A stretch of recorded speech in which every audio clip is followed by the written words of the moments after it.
My hand was already inside the case when the first thread of violet light went crawling up the spine of the oldest book in the known galaxy, and I wanted on record that I was not touching the thing. I was touching the climate manifold 6 inches to the left of it, which had been weeping condensation onto a basalt pedestal for 3 days while 40 Vithari archivists wrung their long gray hands and refused to let anyone with a wrench near their relic. I had a socket driver in one fist and a moisture probe in the other, and I was muttering under my breath the way I always do when the work is delicate. And the book lit up like a vein opening. I should tell you what I was muttering. It matters more than anything else in this account, though I didn't know it yet.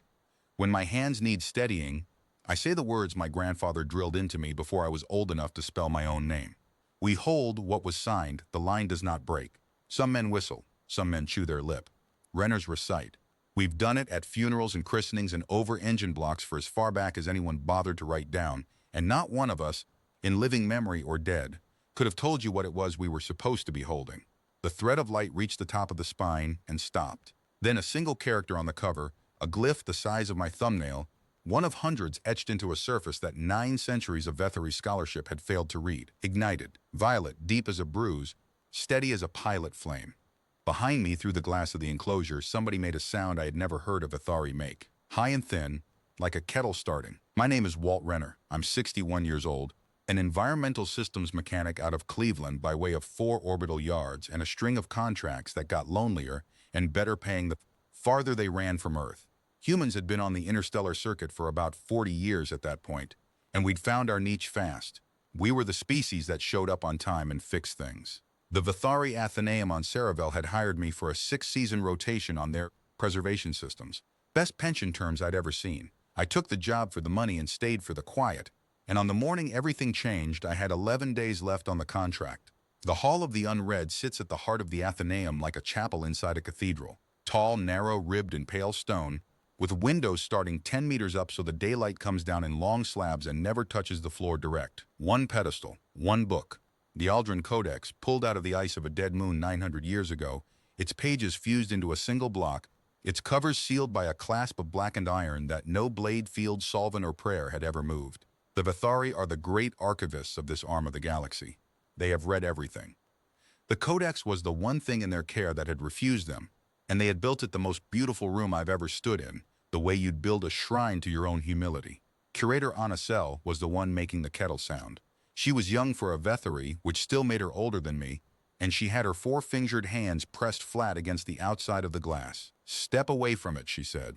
Her voice came through the enclosure speaker, flattened and small. "Mechanic Renner, step away from the Codex now." I stepped away. I'm a contractor. I do what the client says. I got one boot over the threshold of the enclosure and the light died. Not faded, died. The glyph went dark the way a man's face goes dark, and the moment it did, every environmental reading on my wrist display fell off a cliff. Temperature in the case dropped 4 degrees in 2 seconds. The moisture I'd been fighting for 3 days bloomed across the pedestal like breath on a window. Somewhere above us, the hall's old bones groaned as a pressure differential moved through ducts that I knew, better than anyone alive, had no business carrying a pressure differential. "It's pulling," I said. I didn't have a better word. Something in that case was drawing the warmth out of the air the way a wound draws blood. Whatever it just started doing, it stopped doing it, and it's pulling. Anacel looked at her own readouts, and then she looked at me, and I watched a librarian who had spent 90 years in the quietest room in the galaxy make the fastest decision of her life. "Go back," she said. "Go back to where you were standing." I went back. I stood where I'd stood by the manifold, 6 inches from a book older than every civilization that had ever claimed a star. The readings climbed back to true. The cold let go of the case, and a second glyph lit. I want to be honest about what I felt, because the accounts that got written afterward dressed it up in robes it never wore. I didn't feel chosen. I felt the way you feel when a machine that's been dead through 6 shifts of troubleshooting suddenly turns over, because you happen to be leaning on the housing, that lurch of wrongness, because machines don't care who's leaning on them, and anything that does care isn't a machine. The hair stood up on my arms. The second glyph burned violet beside the first, and under the surface of that fused block of pages deep down, something moved. A slow shift like a sleeper turning their face toward a sound. "What were you doing?" Anacel said. She'd come inside the enclosure now. "Protocols be damned, your hands. Your tools. Exactly what were you doing the moment it began?" "Reseating the manifold gasket." I held up the socket driver, quarter turn on the lower collars. "I've done it 100 times in 100 buildings, And books don't generally have opinions about it. What else? Nothing else. I was, and here I stop because the truth sounded like nothing at all. I was talking to myself, mumbling. It's a habit. Steadies the hands. What words? Family thing. It's not even. I shrugged, embarrassed in a way I hadn't been since I was a boy. We hold what was signed. The line does not break. My grandfather's grandfather said it, and his before that. It doesn't mean anything. It's just ours. Anna Sell had been raised in the deepest archive culture the galaxy has produced, and so she did not say that's nothing, the way a human administrator would have. She stood very still, the way her people do when a thought is too heavy to move under, and she looked from my face to the two burning glyphs and back. Say it again, she said. Now, say it again exactly as you said it, please. There were more Vethery at the glass now. Word moves through an archive like fire moves through dry grass, silently and then all at once. I counted 9 robed figures, then a dozen, gray faces in the pale daylight, and every one of them utterly silent, and I felt like a fool. A mechanic in stained coveralls, holding a socket driver, being asked to recite his grandfather's superstition to a rock. I said it. Quiet, like I'd said it the first time. The way you'd say it over an engine. We hold what was signed. The line does not break. The class moved. 900 years. I'd read the Athenaeum's own literature in my bunk, those long Saravel evenings, partly for the pension exam, mostly because there was nothing else printed in a language my translator liked. 900 years of recorded attempts. Plasma cutters that came away dulled. Resonance fields that collapsed into static. A core battle saw 3 centuries back that snapped at the hilt while the iron clasp it was biting took no mark at all. Delegations from 40 civilizations had stood in front of that book and demanded, begged, bargained, and wept, and the Aldran Codex had sat fused and silent through all of it like a god with its back turned. The clasp didn't open. I want to be precise. It moved. A quarter-inch of travel in some mechanism inside the blackened iron. A sound like a knuckle cracking in a cold room. A sound that 900 years of instruments had never once recorded. Frost shook loose from a seam that had never been a seam before. And down the foredge of the book, where 10,000 years of fused pages made a surface smooth as poured stone, a line appeared. A separation. Hair-thin. 1 page, somewhere in that block, pulling free of its neighbor. The Hall of the Unread is fitted with alarms nobody had ever expected to hear, and they all went off at once. What I remember of the next minutes is mostly noise and gray robes. Archivists flooding in. Anna Sell shouting in formal Vethery, a register my translator rendered in stiff antique English. The seal is breached. Summon the provosts. Summon the first archivist. Clear the hall. No, hold the human. Hold the human. 2 junior archivists took up positions on either side of me with the deeply unconvincing menace of people whose only weapon is a cataloging stylus, and I stood there between them with my driver still in my hand, watching that hairline separation down the edge of the Codex, and the strangest thing was happening inside my chest. I keep a flat piece of iron in the breast pocket of my coveralls. It's a plate about the size of a playing card, worn smooth, with a spiral of raised dots on one face that my family has been not selling for as long. As we've been reciting, my grandfather called it the witness iron. He carried it. His father carried it. When he gave it to me the year I turned 9, he folded my fingers over it and made me say the words, and I'd carried it through every yard and every contract since, the way another man carries a saint's medal he doesn't strictly believe in. It was warm. Through the canvas against my chest, warm as a hand. I did not mention this to anyone, not yet. I'd like to claim that was strategy, but it wasn't. It was the pure animal instinct of a man who has just watched a 10,000-year-old object respond to his family's dinner table, words, and who is beginning to suspect, with a feeling like a trapdoor easing open under his boots, that whatever was signed, and whatever line it was that did not break, his people had been holding it the whole time. The provosts arrived within the hour. The interrogation lasted 3 days. They held the questioning in a reading room off the main hall because the provost refused to let me back within sight of the Codex until they understood what I was, and the Codex made its opinion of that arrangement known within 6 hours. The temperature in the Hall of the Unread dropped.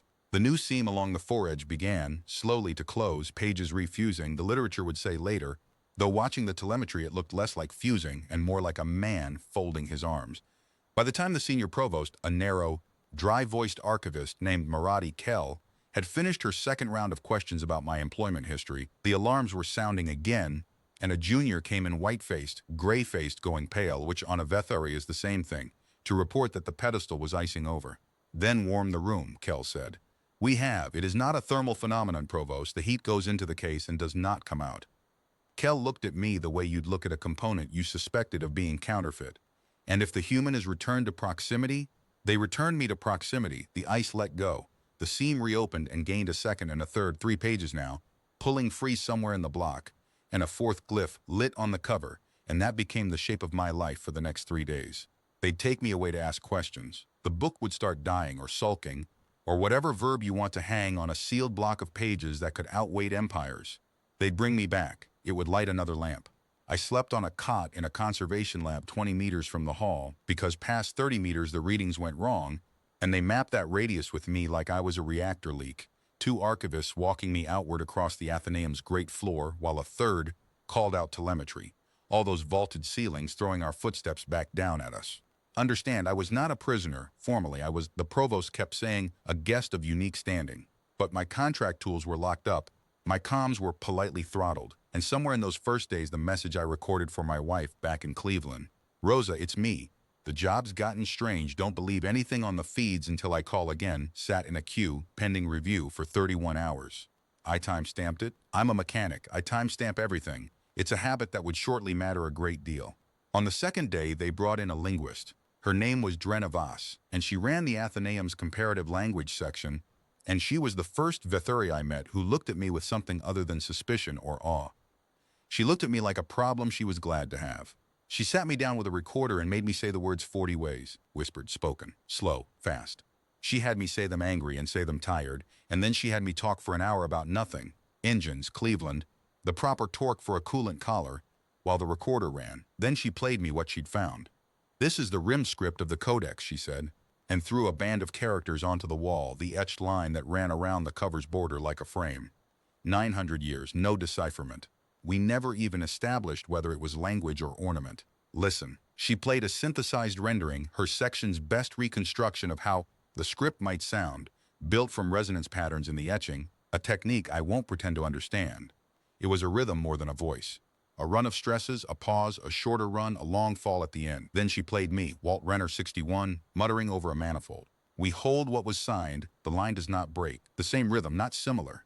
The same, 2 phrases of it anyway, out of a band of script that held many more. Worn down, the way a coin wears down, the consonants of some impossibly old original ground smoothed by 10,000 years of human mouths, but the same spine of stresses underneath, the way you can hear a hymn inside a work song. Your family saying is not a saying of a said. It is a recitation, a fragment of one. 2 clauses of a longer formula, preserved phonetically across a span of time that she stopped, and her hands moved in the small fluttering way Vethari hands move when the arithmetic frightens them.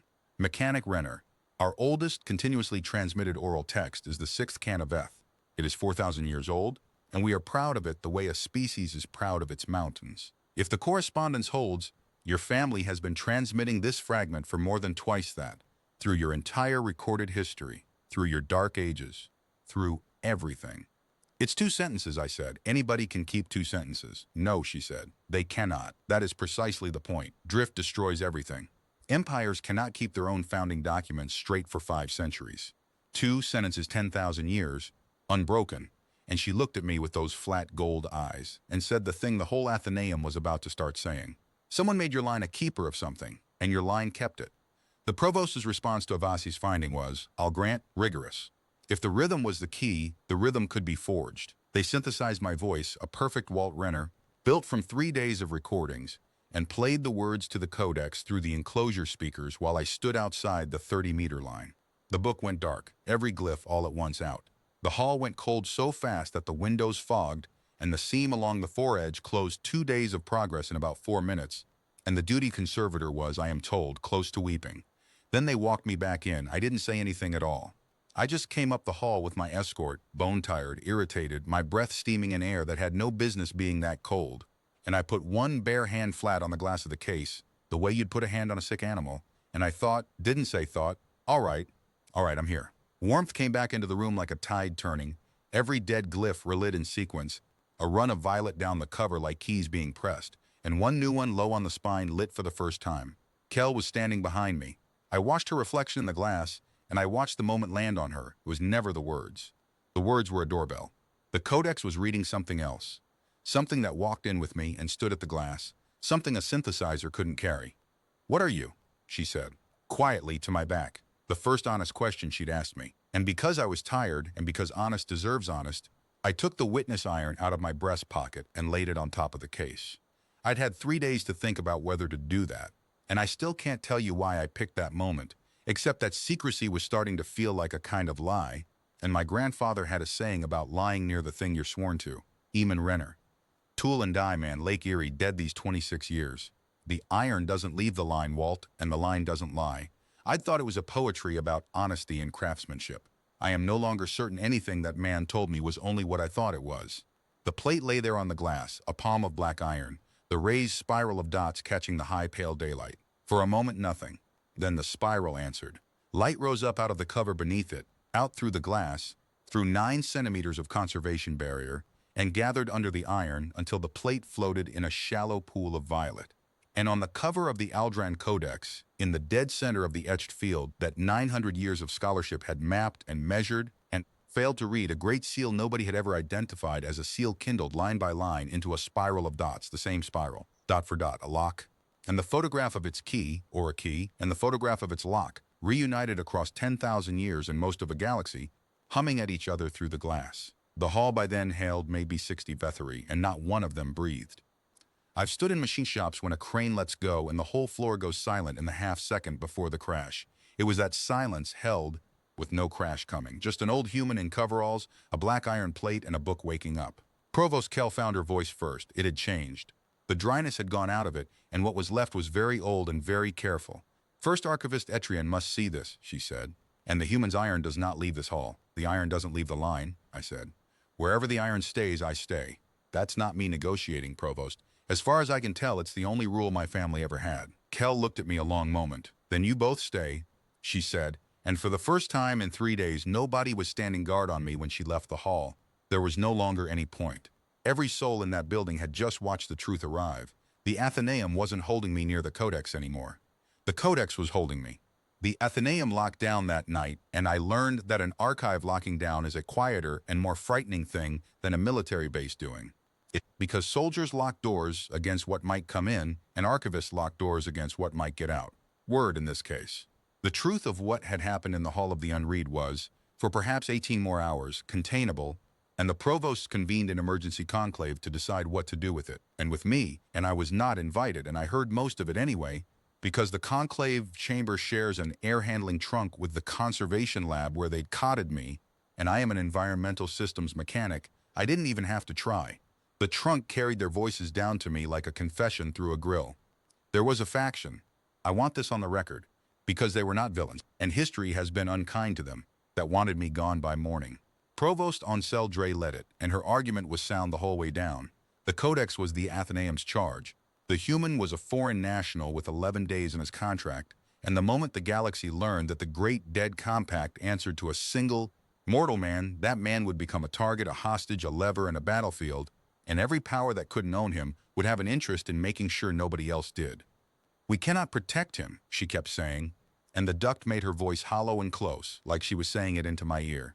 We are librarians. Send him home quietly and let the book go back to sleep, and we will write up the event over the next half-century the way we write up everything, slowly, harmlessly, after the principals are safely dead. It was Maradi Kell who answered her. Kell, who had interrogated me for 3 days like a counterfeit part. The recording of the conclave was published years later, so I can quote her exactly, and I do it here because I owe her, and this is the only currency I'm permitted. The book will not go back to sleep, Kell said. You were not in the hall, Ansel. I was. For 900 years we have told ourselves we were stewards of a dead thing, and we were wrong. And our stewardship was the sleep. It waited out our entire civilization the way you would wait out a rain. If we expel the man, we will not have protected him. We will have a relic in our deepest hall actively grieving in the direction of Earth, and we will deserve whatever that turns out to mean. And one thing more. The air trunk hummed. I lay on the cot with my eyes open. We are the order that keeps what others wrote.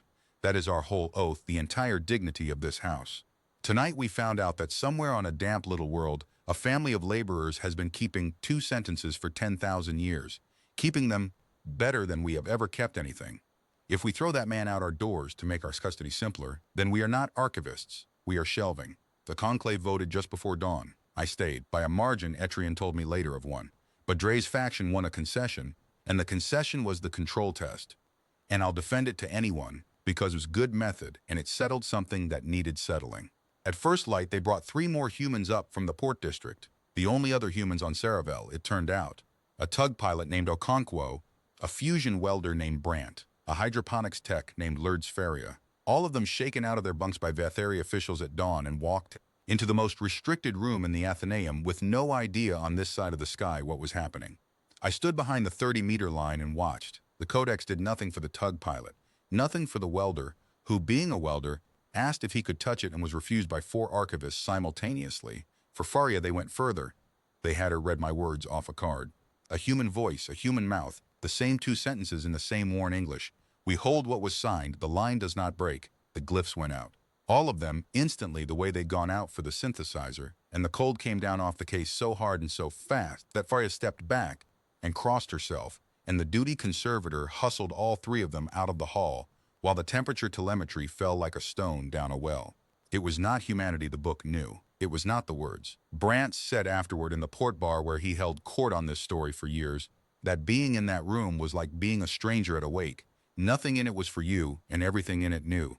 And then they walked me back in, and I will tell you exactly what I did, because the provost's own record confirms it, and it is the part I still turn over at night. I didn't speak, I was angry. At the dawn theatrics, at 3 innocent contractors frightened on my account, at the whole grinding machinery of suspicion, and I came up the hall fast, and I put my hand flat on the glass harder than I should have, and I thought, the way you'd think at a stubborn engine, enough. They're scared of you.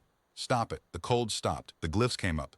Not in their slow ceremonial sequence, but all at once, soft like a man caught misbehaving. And the moisture that had bloomed across the inside of the case drew itself together, ran in beads down the inner face of the glass directly opposite my hand and was gone. Provost Dre was standing 6 meters away with the test logs in her hands. She looked at the case and at me for a long quiet moment, and then she said to no one in particular, in the flat voice of a scholar amending a position in public, which I have since learned is the costliest sentence a Vethari can speak. I withdraw my recommendation. It was that evening, the evening before Etrian came to the hall, the last evening anyone could still pretend the matter was containable, that the Codex did the new thing, the thing that put the cold into everybody, me included. The sun on Saravel goes down slow, and the high windows of the Hall of the Unread carry the late light up the walls until the floor is in shadow and the clerestory is still burning, and right at that hinge of the day the Aldrin Codex began very quietly to speak. Not to me, not to anyone in the hall. The voice was low, even unhurried, a voice doing rounds, a voice keeping books, and my translator caught it and rendered it, and the 2 archivists on duty froze where they stood. The Compact of the Venori Reach, it said, signed in the 9th age of the shores, 400 years kept. Broken by the Second Fleet of Ven at the closing of the harbor of Scale, oath broken, so recorded. A pause the length of a page turning. The Trust of the 9 Moons, signed in the 9th age of the shores, 200 years kept. Broken in secret and denied for 60 years before the denial failed, oath broken, so recorded. Names out of an age so deep the Vethari had them only as scratches on excavated stone. Powers that had owned thousands of stars. It read them the way a sexton reads a parish register, 1 per evening breath. The date, the manner, the verdict, oath broken, so recorded, oath broken, so recorded. And I stood in the cooling hall, listening to the obituaries of empires and understanding, finally and all the way down, what the beautiful room had been built around. Not scripture, not a monument, a ledger of promises, and every promise in it dead but one. Drena Voss found me there after dark, still listening. She stood beside me a while. The voice went on, low, patient, settling its accounts. Do you know what it is doing, she said at last. It is bringing the record current. 900 years in our care, and it never once spoke, because there was no one entitled to hear the ledger. The witness line was lost. The book was a tomb of evidence with no court to read it to. She looked at me, and the dusk light moved in her gold eyes. You walked in with a socket wrench, Walt Renner, and the court came back into session. In the morning, the first archivist came down to the hall herself. First archivist Vahal Etrian was 190 years old, and she had personally tended the Aldrin Codex for over a century. And when she came into the Hall of the Unread, she did not look at me at all. She walked to the case, leaning on a staff of pale wood, and she looked at the lit seal and the floating iron for a long time, and then she did something I never saw another Vethari do before or since. She bowed to the book. Not the curt professional incline they give each other in corridors. A full bow, slow, from a body that paid for it, the bow you give to something you'd quietly stopped hoping you would live to see. Then she straightened and turned and looked at me, and her eyes were the oldest things in that room except one. Mechanic Renner, she said, do you know what a witness clause is? No, ma'am. Almost no one does. It is a fossil of legal history. In the deep compacts, the treaties of the early starfaring age, before any power now living, there was a problem no signatory could solve. Every great power that holds a treaty also holds an interest in misreading it. Archives burn, copies drift, victors edit. So the oldest compacts bound their text to a witness, a keeper line with no fleet, no claim, no stake, and no power, sworn to hold the seal and take nothing for it. The weakest party in the room, chosen precisely because they were the weakest. The theory was sound and the practice always failed, because no line stays faithful. Within 5 generations, the witness line sells the seal, or worships it, or builds a throne on it, and the compact dies. She moved closer. Her staff ticked on the stone. Every deep compact we have ever excavated died that way. Everyone. The Aldrin Codex was catalogued as the largest dead compact in the galaxy. A magnificent corpse. We have spent 900 years performing scholarship on a corpse, and this morning, mechanic Renner, the corpse asked for someone by name. It hasn't said any name, I said. It hasn't said anything. It has been saying one thing for 3 days, Etrian said. It has been saying it with temperature and light and a sealed class moving for the first time in recorded history. It is saying, this one.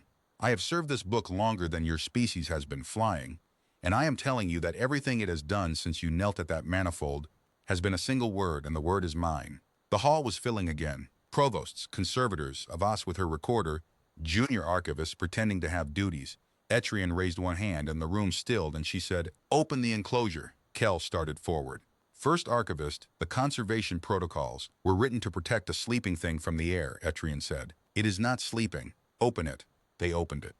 The glass came apart in panels, smooth as a watch, and for the first time the air that touched the Aldrin Codex was the same air. That touched me. The violet light seemed to lean. I don't have a better verb. The glow around the seal shifted toward me the way a candle flame shifts toward an open door. Take up your iron, Etrian said quietly, and say your words. Not for us, to it. I picked the plate off the case. It was blood warm. I stood where I'd stood for 3 days, but it was different with the glass gone, the way a river is different when you're in it. Up close, the cover was not black, as it read from a distance, but a deep brown black like fired clay, page edges fused down the side in fine strata. 10,000 years of compressed time, and I thought of every Renner who had said the words over engines and gravesides without knowing there was anything in the universe listening, and I said them. We hold what was signed. The line does not break. The seal flared. The clasp turned through its quarter-inch of travel, and another, and stopped. And then the Aldrin Codex spoke for the first time in the hearing of any living being. The voice did not come from the book the way sound comes from a speaker. It came up out of it the way heat comes off a stone at evening, from the whole surface at once, low, dry, immense, a voice like the turning of a very large page. It spoke a single phrase in a language 10,000 years dead, and behind me I heard Dren Avasi's recorder hit the floor, because she didn't need the recording and knew it. Nobody in that hall was ever going to forget the sound. Then the voice did something no one expected. It repeated itself in Vethery, and then, accented and strange, like a man reading from a phrase book of unimaginable age in English. The clause is incomplete, the Codex said. Say it entire. My mouth went dry. That's all of it, I said. That's everything we kept. We hold what was signed. The line does not break. That's, sir, that's all my family has. Silence while something older than agriculture considered me. The middle is lost, it said. Hear it. And the Codex gave me back the sentence my family had dropped somewhere along 10,000 years of funerals and christenings and engine blocks. Lost middle line, the one that explains the other two, and I have thought about it every day since, because of what it says about the people who agreed to it, fishermen on a gray shore before history began. The voice rolled it out slow, in English, so I could carry it. We hold what was signed. We ask for nothing held in return. The line does not break. We ask for nothing held in return. 10,000 years, and the heart of the contract was that the keepers kept it for free. No payment, no power, no claim. The one line we lost, and the one line we never once stopped living, every Renner who fixed what was broken and carried the iron, and asked the world for nothing but the wage of the work. I felt that sentence go into me like a key going into a lock I didn't know my chest had. Say it entire, Etrian murmured behind me. I said it entire. All 3 lines in order with the iron in my fist. The foredge of the Aldrin Codex opened like a hand opening. Not one seam, hundreds, the whole block of fused pages unbinding in runs, sheets of that fired clay material separating with a sound like spring ice going out. Dust of 10 millennia smoking off into the pale daylight in a slow violet-lit plume. The class turned its full travel and fell still. The cover did not open, but the book had unfused top to bottom and every glyph on it was burning steady, and the voice said one more thing before it went quiet that day. Verification of the line will follow. Bring the provosts of this house. Bring the parties. The ledger will be read. The parties. 2 words and you could feel the politics arrive in the room like weather, because the Aldrin Codex was not scripture, whatever the shrine around it implied. Etrian laid it out for me that evening, in the conservation lab, with star charts. The Codex was law. It was the master instrument of something her predecessors had named the Accord of the First Shores, a compact among 12 starfaring powers of the deep past, the full text of which no living being had read, but whose downstream effects were load-bearing under half the settled galaxy. Borders that nobody remembered drawing ran where they ran because some lost clause of the Accord had put them there. Whole legal traditions, Vethari archival law included, were descended from its fragments the way languages descend from a dead mother tongue. For 900 years it had been safely, conveniently dead, a foundation everyone built on and nobody could dig up. And there is a party, Etrian said, that has been petitioning to dig it up for 300 years. Who? The core hegemony. They claim the Belt of Care, 6 systems, 40 billion souls, the richest contested territory in this arm, under a session they say was recorded in the Accord's ledger. No proof has ever existed outside this book. 3 times they have come here with writs demanding custody of the Codex as an abandoned legal instrument. 3 times we refused, and the refusal held because an unreadable book is no use to anyone. She looked at me with those old eyes. It is no longer unreadable, Mechanic Renner. By morning, every power within 40 years signal range will know that. The core fleet courier will know it tonight. They keep a listening post on our relay, which we pretend not to notice. A magistrate will come. He will come fast, and he will come with a writ. And what he finds when he arrives, a functioning accord, or a human contractor we can be pressured into surrendering, depends on questions I cannot answer. So I will ask you the only one that matters. Her hands folded on the head of her staff. The book asked for verification of the line. Walt Renner, how deep does your line go? What do you actually know? And I sat there in the lab with the iron worm in my pocket and gave her the only honest answer I had, the answer that would have to be enough for whatever was coming. 11 names, I said. There's a list of 11 names in the flyleaf of a Bible in a drawer in Cleveland. Past that, ma'am, I know 2.5 sentences and how to fix things.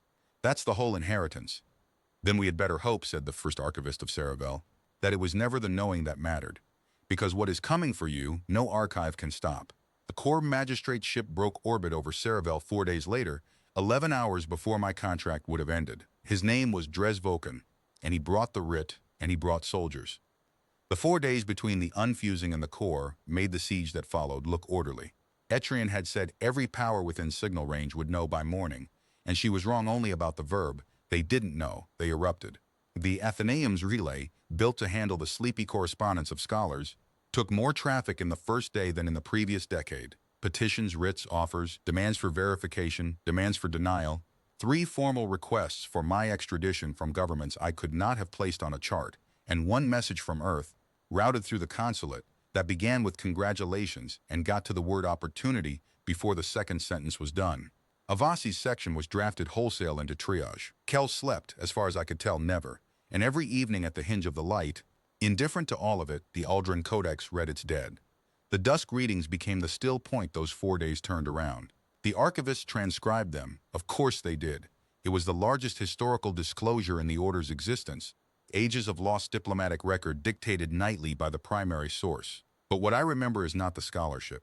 It's the hall at sundown, the floor in shadow, the clerestory burning, 30 or 40 Vethari standing in absolute silence with their recorders, running and their hands folded, while the low voice walked on through the register, the Concord of Tellus Var, oath broken, so recorded. The peace of the drowned star, oath broken, some entries ran long. A betrayal with stages, a treaty dying the way a tree dies, limb by limb over a century. Some were 4 words. On the second evening, it read an entry that ended differently, kept until the death of the last signatory. The compact discharged whole, and the entire hall exhaled at once. And I understood we'd all been standing there for nights wanting just one of the dead to have died honest. It grieves them, Anna Sell said to me that night. She'd been the first to hear the book speak, and it had changed her. She had the look conservators get when the object becomes the colleague. Listen to the pacing. It is not a machine running a file. It chose to carry every one of those to term. 10,000 years in the ice, holding the evidence of every promise that failed it, with no one to read the record to. She paused. I used to pity it for being sealed. I had it backwards. The seal was not its prison. The seal was it holding on. On the 3rd night, somebody came for the iron. I sleep light on contracts and lighter since Saravel, but I heard nothing. That's the part that stays with me. No alarm tripped. No lock failed. The Athenaeum security logs, published in redacted form at the inquiry, show a credentialed conservation auxiliary, credentials forged at a level implicating serious money, and no government ever owned the job, moving through 3 checkpoints toward the conservation lab, where I slept with the witness iron in its usual pocket folded under my own weight. The logs show him reaching the lab corridor at the deepest hour. And then the logs show nothing because every sensor in that wing whited out at once. What I know is this: I woke because the room had gone violet. Not bright. Soft, the color of the deep glyphs, coming through the seams of the door like dawn coming under a curtain, and the air had a pressure in it, a fullness, the way air feels a fathom down. I opened the door onto the corridor and the light was standing in it like water, wall to wall, perfectly still. And 30 meters and 4 stone walls away from the Hall of the Unread, that was not possible. And in the middle of the light was a man. Upright. Unhurt. Held. His feet were on the floor and his face was the face of someone who had been doing arithmetic for several hours about exactly how he came to be standing in the middle of the only impossible thing in his life, and losing the remainder every time. The duty archivists came running with the watch behind them, and the moment the first official hand took the intruder's arm, the light let him go and drained out of the corridor without a sound, the pressure lifting like a held breath released. And from 4 walls away, faint, I heard the voice, not loud, not angry, the same bookkeeping calm. It read the dead end, so recorded, it said. The man told the inquiry everything he knew, which was a contact, a number, and a dead drop, and it traced to brokers and stopped there forever. It didn't matter. The lesson had been published to the entire galaxy by morning, in telemetry no power could pretend not to have read. The witness is under the protection of the law itself. The law's reach is not the 30 meters everyone had mapped, and the law had logged the attempt the way it logs everything. In a ledger, nothing has ever been erased from. There was not a second attempt. There has never been a second attempt. It was the 4th day, the last quiet one, that I asked the Codex my question. I'd been down the manifold, the actual manifold, my original job, because nobody had ever signed off the work order, and I do not leave work orders open. And the hall was empty for once, and I finished the torque check and wiped down the housing and found myself standing there with the rag in my hand, 6 inches from the spine, the way I'd stood the first morning. "Can I ask you something?" I said. "Not the way you address a court, the way you talk across an engine. Ask. What happens to you if the line breaks? If I get it wrong, if there's no one after me? What do you do then?" The pause was long enough that I thought I'd overstepped. When the voice came, it came quieter than I'd ever heard it, and it did not sound like law. It sounded like the ice it was found in. "I close," it said. "The law does not die. The law seals and waits, and the waiting has no end written in it. I have read you the register witness, 11 compacts of the deep ages, each with its book, each with its line. I am the 12th. Ask me where the other 11 books are. Where are they?" "Sealed," said the Aldrin Codex. "In vaults and ices and drowned places, holding what was signed, waiting for hands that stopped coming generations ago. Not dead as your host cataloged me. None of us are dead. That is the word the living use because the truth is heavier. We are faithful. There is no release in the clause witness. I did not wait 10,000 years because I hoped. I waited because I signed. I stood there with the rag in my hand. The late light was coming down the wall. 10,000 years, I thought, of dusk readings into an empty room. 11 more books somewhere in the dark, doing the same. Well, I said when I could, the hands are coming again now. And the next one's going to be told what he's holding from the start. All 3 sentences. And what they're load-bearing for. That's a promise. For whatever a promise is worth to you. I am a ledger of 10,000 years, the Codex said. And I will swear to my grave there was something underneath the voice that had never been in it before. And in all of it, witness, a promise is the only thing that was ever worth anything. The courier alert sounded that night. A hegemony magistrate-class vessel had cleared the relay line, inbound under diplomatic priority, a day out, and burning hard. They came up the great stair of the Athenaeum in the morning light, 20 corps in dress armor, the color of dried blood, and Magistrate Dresvakon walked at the head of them carrying the writ in a sealed case like a relic of his own. The corps are a big people, plated and deliberate, and Vakan was big even among them, with built for courtrooms the size of stadiums. He did not bluster. That was the first thing I learned about him, and the most dangerous. He stopped at the threshold of the Hall of the Unread, took in the unfused Codex burning quietly on its pedestal, took in me standing beside it in my coveralls, and inclined his head with perfect courtesy. "First Archivist," he said. "Provosts, I am here under the continuance statutes of the core hegemony and the open conventions of salvage law to take custody of an abandoned legal instrument and all associated apparatus."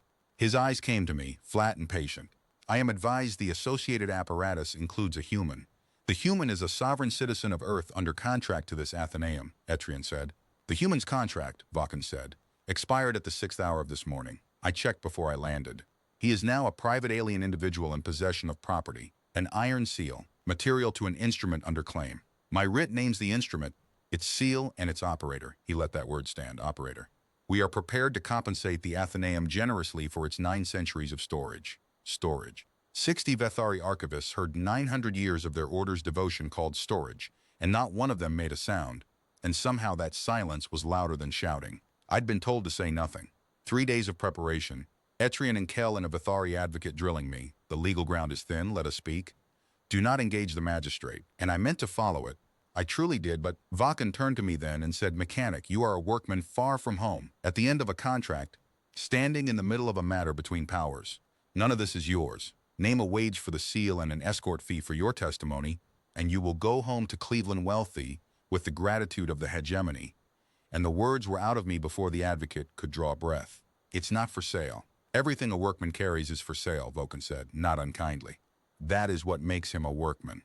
The iron doesn't leave the line, I said. It's not a price problem. There's no number because it isn't mine to sell. I hold it. There's a difference. You're a magistrate. I'd figure the difference is most of your job.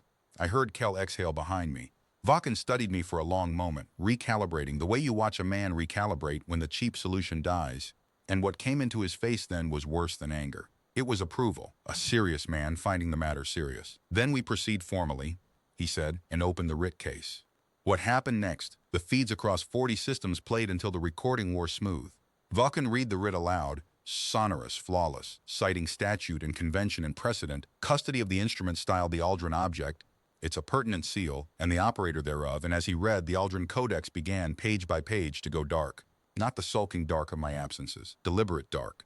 The glyphs extinguishing in slow ranks, the violet light withdrawing from the hall like a tide going out, until by his final citation the book sat on its pedestal, looking exactly as it had looked for 900 years, fused black, dead, a magnificent corpse. Vakan lowered the writ.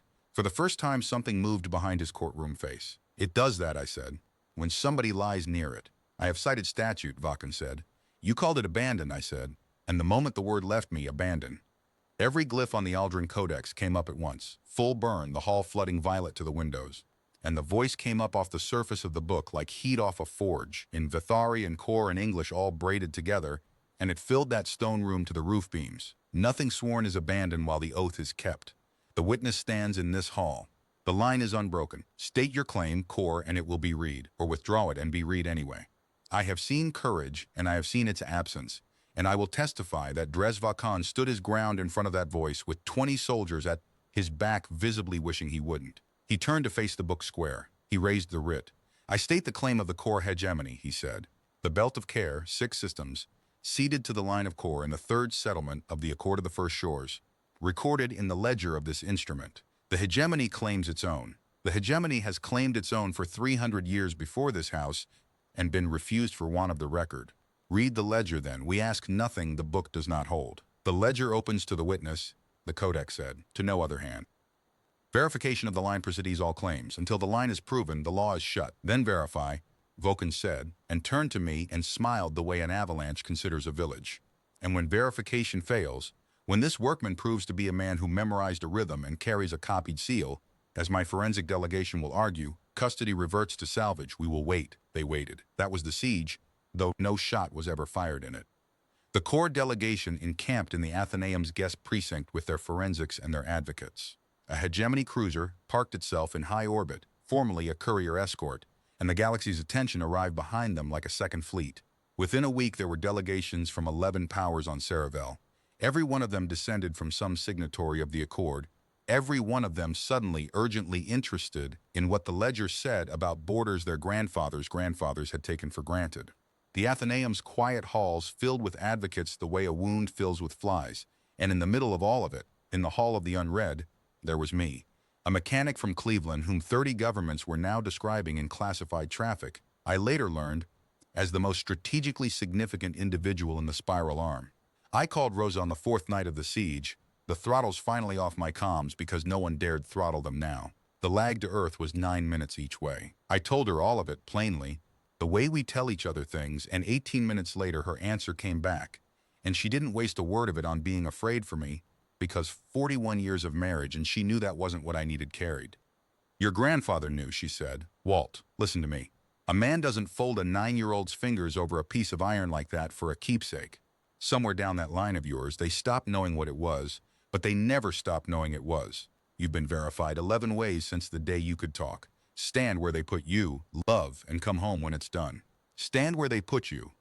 I have received benedictions from a 10,000-year-old voice of law, and that one's still the best I ever got.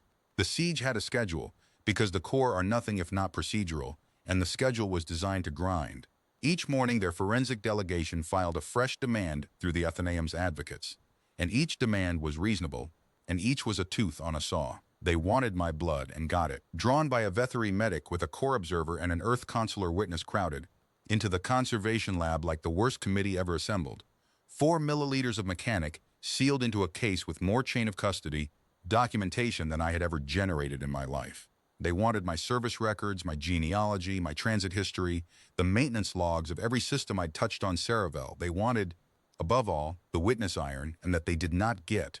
But the compromise Etrian brokered was that their metallurgists could examine it in my presence in the hall without it leaving my sight.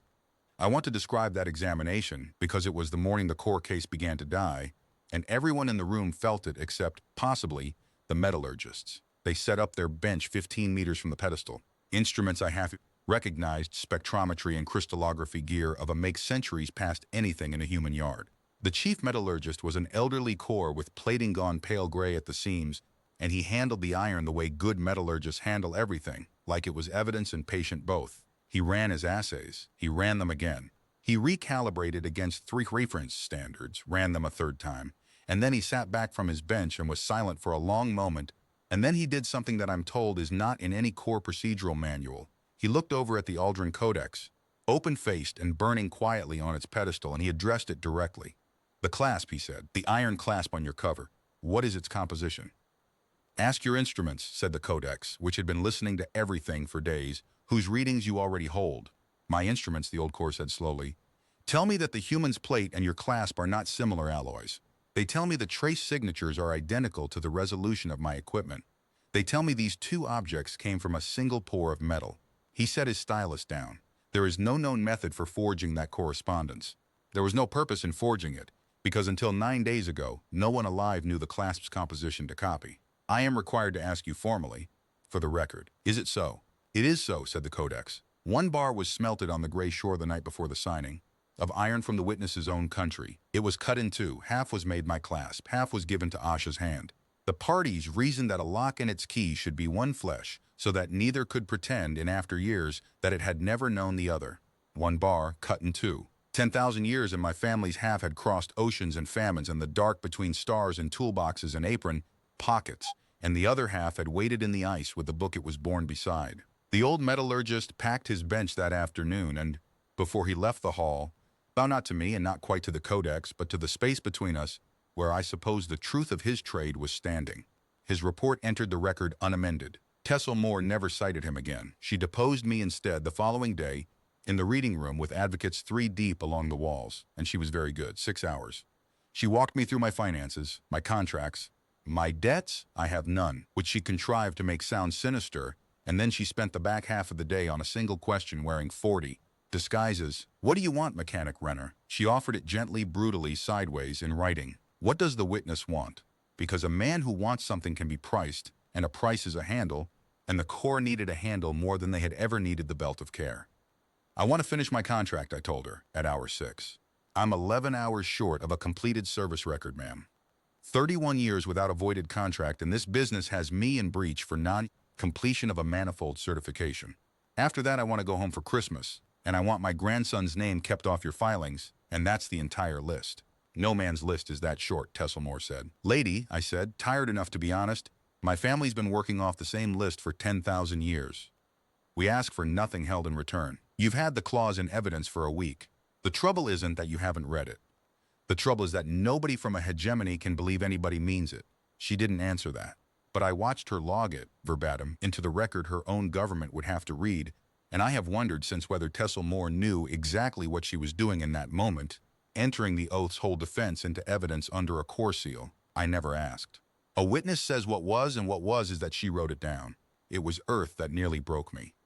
I'll say it flat, because the records are sealed under treaty now, and this account may outlive the seal, and the line doesn't lie. On the 6th day of the siege, my own government's delegation came to me with a recall order. Sovereign citizen, they said. Cultural patrimony, they said. The iron, the oath, the bloodline. All of it suddenly a strategic asset of Earth, to be repatriated, studied, secured, leveraged.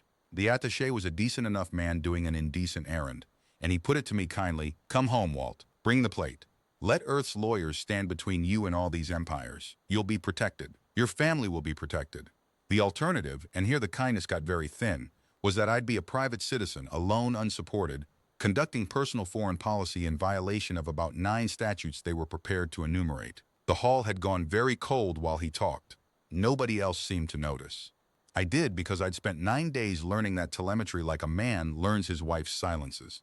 "You're asking me to take the iron away from the book," I said, "and hand it to a government, which is the one thing, the one single thing, that 241 people starved and bled and died refusing to do. Padraig didn't give it to a king. Asha didn't give it to 12 empires standing on her own beach with their fleets in the sky. And the day a Renner finally hands it over, it won't be to a magistrate with a writ. It'll be to a consulate with a pension plan." I stood up. The cold was coming off the case in waves now. Frost was feathering the basalt, and the attaché had finally noticed, and his face had gone the color of the lake in March. "Go look at the telemetry, son. That's the law itself telling you what it thinks of the proposal. File whatever you have to file. I'll answer for the 9 statutes when I'm home. But I'm staying where the line is, and the line is 30 meters from that pedestal, and it has been since before either of our governments could spell its own name." Earth withdrew the recall order 2 days later. The official history says it was reviewed and rescinded at the ministerial level after consultation with Allied delegations. Rosa's version is that the footage of the frost leaked, and somebody in a very tall building watched the oldest legal instrument in the galaxy ice over at the suggestion that its witness be nationalized, and made the only sane decision available. I prefer Rosa's version. I usually do. That was the state of the board on the 9th night of the siege. The forensics dead, the deposition logged, the recall rescinded, 11 delegations circling, and 1 question left standing, Tessel Moore's question, the real one, the only one that had ever had teeth. Not whether the line was true. Whether the last link of it, the one who knew, could still be what all the ignorant faithful before him had been. The next morning, the Codex called for the verification. It did not call it that. The voice came up at first light, while the conservators were still unshuttering the high windows, and what it said emptied every guest precinct and packed the hall of the unread past. Anything its builders had imagined, Kor and Vetheri and 11 delegations crowding the pale stone like the whole galaxy had been subpoenaed. What it said was, "Bring the heir to the foot of the book. The asking begins." The word ran through the delegations before I'd even been escorted up the hall. Heir. The Codex had never used it before. 3 days of telemetry and legal argument, and the book had only ever said witness. And now, with the galaxy watching, it had reached into the deepest vocabulary of bloodline and put that word on a human mechanic, and you could hear the recalculations happening in 11 languages behind me as I walked to the pedestal. The core forensic advocate, a precise, soft-spoken specialist named Tessel Moore, lodged her objection before I got there. The hegemony notes that the instrument has escalated its terminology without verification. We ask that the records show, an heir presumes a line, and a line presumes proof. Rhythm and iron can be copied. The hegemony's position is that nothing yet shown rises above artifact and accent. "The objection is heard," said the Codex, perfectly equable. "The objection is the purpose of the asking. Stand core and listen." I stood at the foot of the book, up close, unfused, it breathed. I'll swear to that in any court they like. The strata of its page edges moved with a slow swell like a sleeping chest, and the violet light came up through the gaps between pages from somewhere that did not look like the inside of an object. "Witness," it said. "Name those who held before you." This was the part we dreaded. Etrian had prepared exhibits, Avas's phonological analysis, the seal correspondence imagery, a notarized transmission from Earth. Rosa had couriered the family Bible to a consulate scanner, showing the flyleaf list in 11 hands of fading ink, 11 names, against 10,000 years. Tessel Moore had seen the exhibit list, and you could read her satisfaction from across a room. 11 names is not a line, it's an anecdote. "I can give you 11, I said. "After that it's dark to me. I'm sorry, whatever else we kept, we didn't keep the names. Give me the 11. I gave them, last to first, the way they're written. My father, Daniel Renner. His father, Eamon Renner. Eamon's mother, Mary Renner, born Mary Callahan. Her father, Joseph Callahan, down the flyleaf, name by name, hands and ink getting older. Bridget Callahan, Thomas Callahan, Honora, no surname written, just Honora, Seamus Brennan, Awife Brennan, Niall Brennan. And the last one, the oldest, the ink's nearly gone. Padraig, son of Khan. That's the end of the page. That's all we wrote down. Silence in the hall. Tesselmore lifted her stylus to log the deficiency. Padraig, son of Khan, said the Aldrin Codex, held 41 years. Buried the iron in a floor of earth during the burnings and spoke the clause, to it through the boards each night, that the holding not lapse.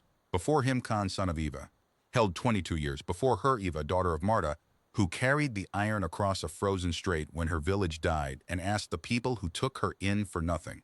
Before Marta, and the Codex went down the line. It spoke for 4 hours. Name after name after name, descending out of English into older tongues, out of Irish into things before Irish, languages with no living descendants. Names from before names were written anywhere at all, and for every single one a line of holding. Held 60 years, held 9, died holding. Taught the clause to a daughter on a plague ship. Lost the middle sentence in the year of the great hunger and kept the rest. Refused a king's silver. Refused a bishop's command. Refused, refused, refused. 241 keepers spoken in order back and back. Through every catastrophe my species ever inflicted on itself or suffered, ice and empire and famine and fire, all the way down to a shore. And first, the Codex said, at the end of the 4th hour, into a hall where nobody had moved in so long the dust had settled on our shoulders, Asha, daughter of no one written, fisher of the gray shore, who was asked by the 12 powers to hold the seal of their peace, because she was the smallest soul on the beach where they signed it, and who answered, it is recorded core in the first page of my ledger, in her own words, I will hold it, but I will not be paid for it, for a paid promise belongs to the payer. 242 hands from Asha to Walt. The names match the iron matches the seal, the blood matches the names. The voice paused, and when it came again it was quieter, and it was not addressing the hall. You did not keep the names, witness. The names were never yours to keep. They were mine. Each keeper who spoke the clause within my hearing of the world, I wrote. Your line kept the promise. I kept your line. I'm not ashamed to say what happened to me then. I stood in front of 30 governments with my hand on a black iron plate and wept like a man, graveside, because that's what it was. 4 hours of eulogy for 241 people nobody had mourned in 10,000 years, fishers and tinkers and tool and die men, every one of whom had carried something impossible and asked for nothing, and not one of whom had ever known that somewhere past the sky, in a vault of ice, something faithful was writing their names down. Eamon Renner was in that ledger. Held 38 years, taught the clause across an engine block to the son of his son. Tesselmore did not log her deficiency, but she was a professional, and the core had not come 40 light years to be moved, and when the hall had steadied, she stepped forward and played her last and strongest card. The hegemony accepts the genealogy, she said. It was never the genealogy. Blood is an accident, and recitation is a habit. The witness clauses of the deep compacts, we have studied the fragments too, did not bind blood. They bound conduct. The witness must be what the witness was, stakeless, profitless, faithful. This man's line held for 10,000 years in ignorance, asking nothing, but he is not ignorant now. He stands beside the most powerful legal instrument in the galaxy, knowing what it is worth. The hegemony invokes the asking proper. Let the instrument test what the man is now that he knows, and let the record show that if he fails, the line is broken at its last link, and the compact is carrion and salvage stands. It was a beautiful trap, and the worst part of it was that she was right. Every formal protection I had was downstream of an oath whose whole substance was wanting nothing, and for 6 days, powers of the galaxy had been quietly teaching me what I could have. Wealth from the core, sanctuary and honors from the Vethery. Earth's own diplomatic service arrived breathless on day 5, already talking about leverage as if the ledger were a national asset with my name on. The deed. Knowledge is the one stain you can't wash out. She'd waited for me to know and then demanded I be tested clean. The invocation is lawful, the Aldrin Codex said, and I felt the floor of my life come loose. The asking proper is 3 questions. They have been put to every witness at the passing of the iron, in private at the edge of the sea, or the side of the forge. They have never been put in public, because no witness was ever challenged in public. They will be put now. Witness, if you answer from knowledge, you will fail. There is no knowledge in them. Answer from the keeping.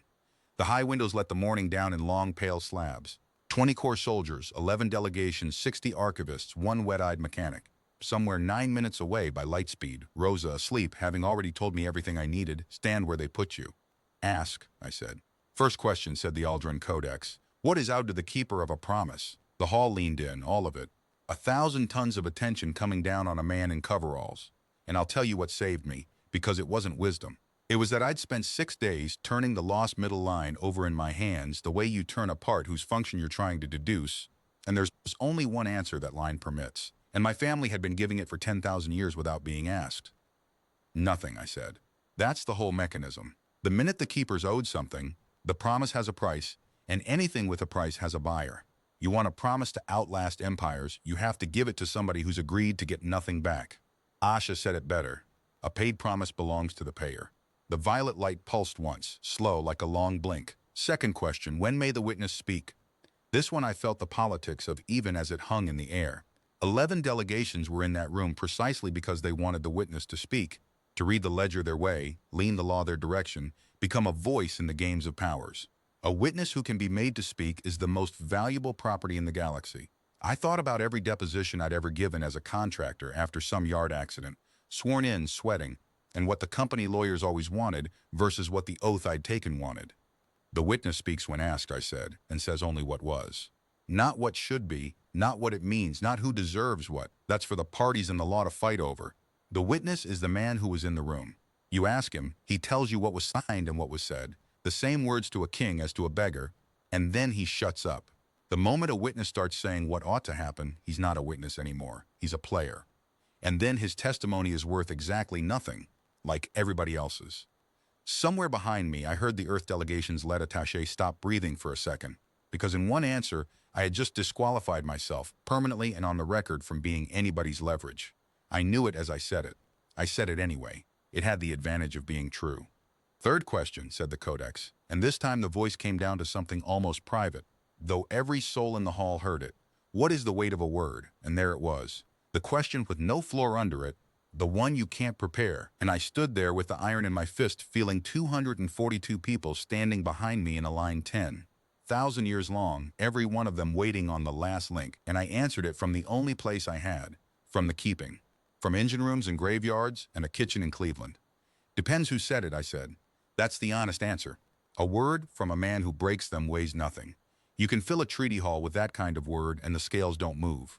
But a kept word is the heaviest thing I know of. I've watched it hold up things that steel couldn't. I watched my grandfather, who had nothing, get trusted with everything because 40 years of small kept promises were load-bearing in him. You could walk on them.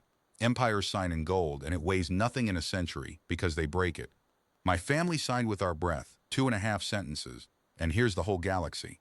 And I was angry by then, or something next door to angry, grief with its sleeves rolled up, standing in this room because that's the only signature that held. You want the weight of a word?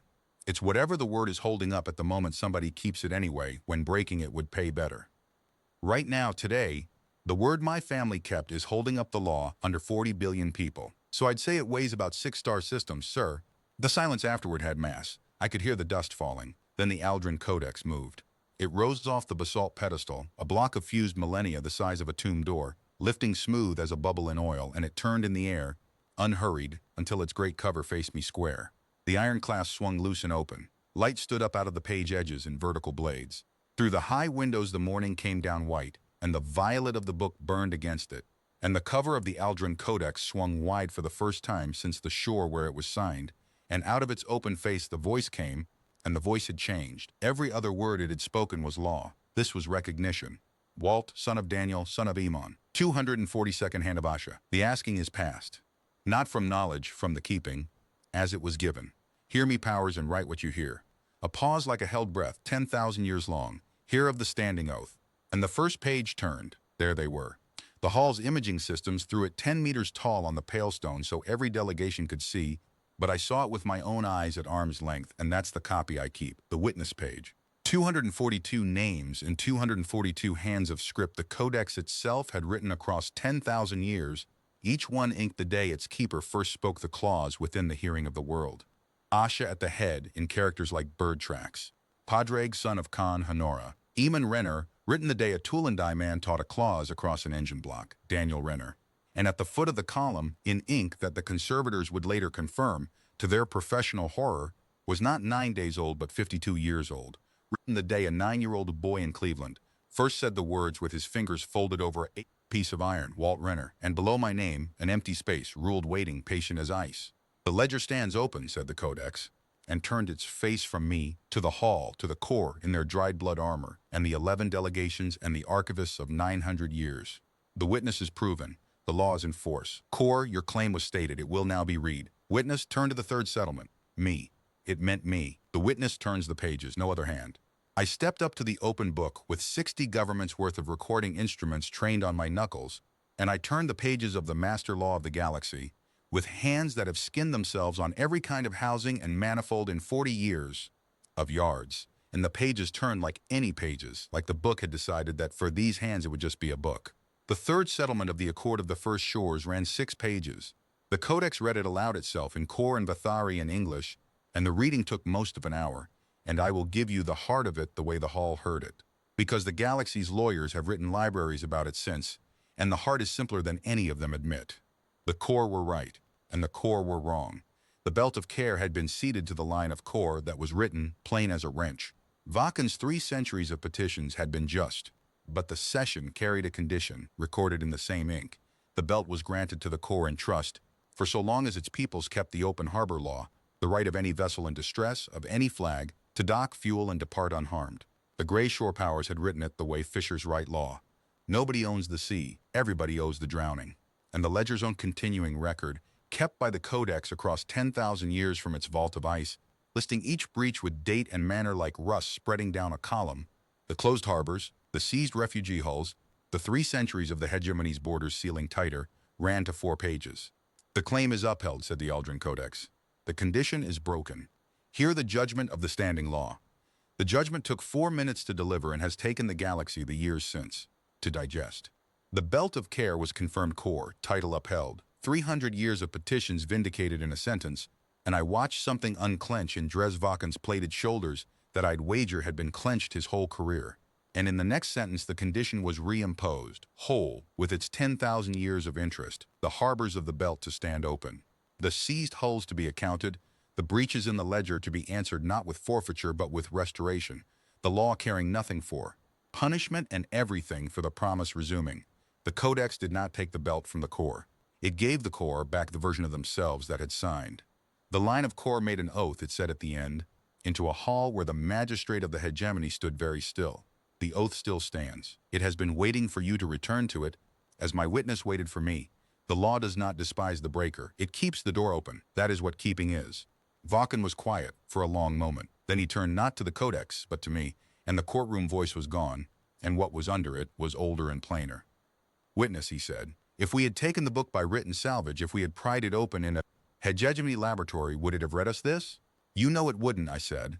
It would have died on your table, and your claim with it. You'd have spent the next 1,000 years owning a corpse and arguing about what it used to say. Same as everybody'd been doing here. No disrespect to the house. I shrugged. You needed it alive. It needed the line unbroken.